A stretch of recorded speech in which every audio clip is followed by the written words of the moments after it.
history of this war is really complicated. It's not necessarily black and white in terms of exactly.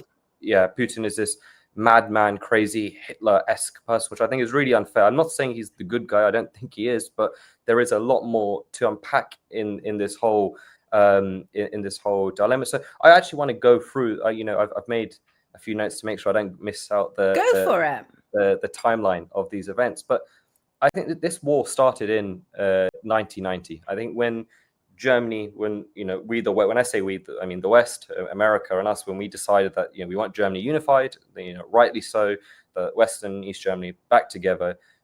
We spoke with Gorbachev, and it was very clear. James Baker, at the time Secretary of State, said it quite clearly. We will not move an inch. NATO will not move an inch towards Russia. It will not move. We will, we'll unify as long as you agree to unify the country. Germany, we, as an agreement, will not go anywhere closer to your country in terms of NATO expanding. Gorbachev said, great, that's what we want. It's important that you don't expand towards us. Let's unify Germany now. Done. Okay, great.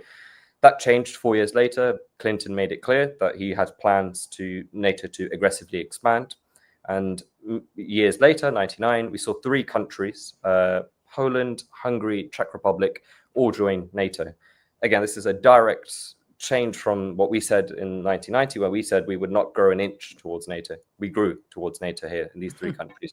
Again, Russia at this point aren't incensed. They're not too annoyed. They're more annoyed with what's going on in Serbia in terms of we've got involved in a war in Serbia, again, America with the 78 days of bombing in Serbia, and they're more annoyed about that. But anyway, Putin comes to power, and Putin starts off as this pro-European, pro-American leader of Russia. He even talks about joining NATO, which obviously we don't come anywhere near close up. But 9/11 happens, Afghanistan happens, and he again supports us. He says, there's a war on terror. Let's wipe this out. We're on the same page.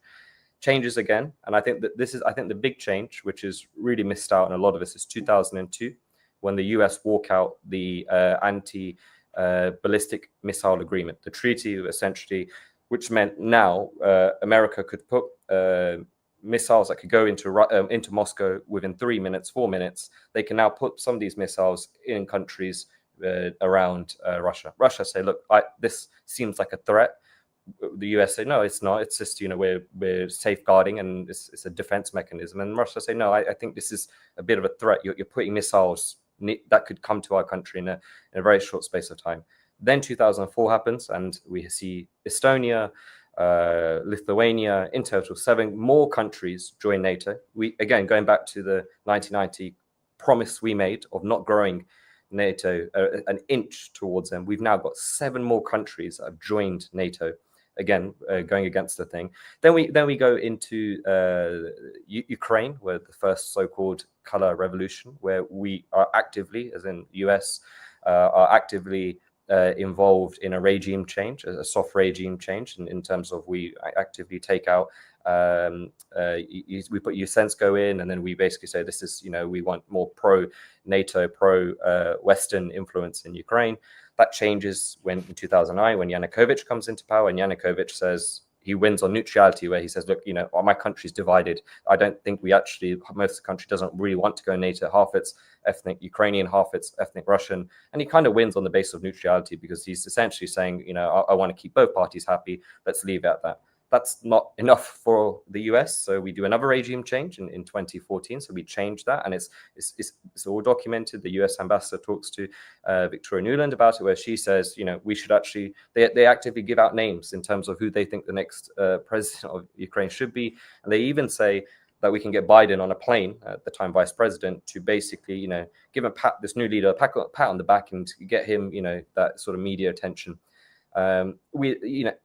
At this point, Putin is quite angry and quite incensed, and he's saying that you are clearly trying to expand NATO. This has to stop. And anyway, I think this sort of stuff carries on. And I think then we go into the real nitty-gritty of when this war really kicks off. And that's, I think, 15th December 2021, where Putin drafts an agreement. Zelenskyy agrees with this agreement, which is essentially the West will now sign an agreement that says you will not go towards NATO. You will not grow any more, expand in NATO. You've expanded already. Okay, it's happened. But from now onwards, at no point will there be any more expansion. Let's get it in writing. And this war with Ukraine, this conflict with Ukraine stops. We don't sign this agreement. America come out and say, well, we don't want to expand NATO. We don't want to expand, but we're not going to sign an agreement.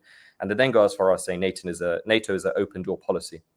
My opinion, and it may be different. I think when you're putting foreign missiles in countries, when you're putting your own missiles, I'm sorry, in foreign countries, it's really you need a lot of diplomacy to think about this, because you've got neighboring countries to think about. You've got to think about. It's not as simple as, I can put my rocket and I can put my missile in a random country, because there's implications around. We don't know what's going on in those areas. So I think we should always really proceed with a lot of caution when we're doing that.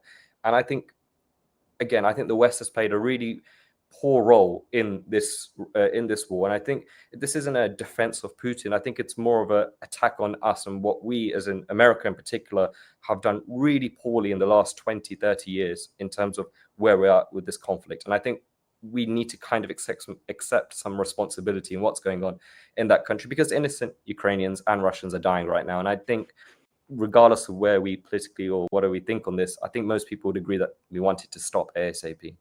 Absolutely. And thank you for that excellent summary. But here's the thing. What can we ultimately do, though? Because we have our statesmen, quote unquote, offering, billions a year for this, America's proxy war.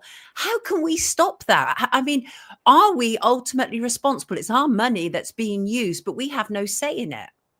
I think I'm more happy to see with Trump becoming the president of the US, in terms of that potentially making a change. I think RFK Jr., who's one of the people in his administration, I think that's a wonderful appointment. I think somebody like that, who is rational, who asks these questions, he's been asking them for a long time, the impact of war. I think having more people like that in positions of power, who are going to ask these sort of questions and look through the history, and I think that's really important. I think that's where the change will come, and I think it's making it clear to these politicians here in the UK and in America that the focus needs to be at home. The focus needs to be on what's going on in the UK and what's going on in America and the respective countries. Because if we don't, then we're essentially funding a war when we've got chaos in our own streets, when people are struggling to we've seen with the winter fuel payments, we're making all these sort of cuts and we're increasing taxes, but we're also funding a war that's going on that we really don't have a lot of knowledge on and a lot of understanding on. We're doing it on the basis of this kind of idea: Russia bad, Ukraine good, Zelenskyy good, Putin bad, and it's really complicated. And I think that was my point of we're going through the timeline. It's a really complicated issue. It's not so binary as good guy, bad guy. And I agree. Does it make sense for us to fund all of this, send our money to go to a foreign country whilst we're struggling as it is? To me, that seems really bizarre. And I think you'll get a lot of support for that as well, because I think people are deeply distressed. I remember putting a post on social media a few months back just saying, are you happy to continue funding Ukraine? I would say it was 99.9% absolutely not. Because as you say,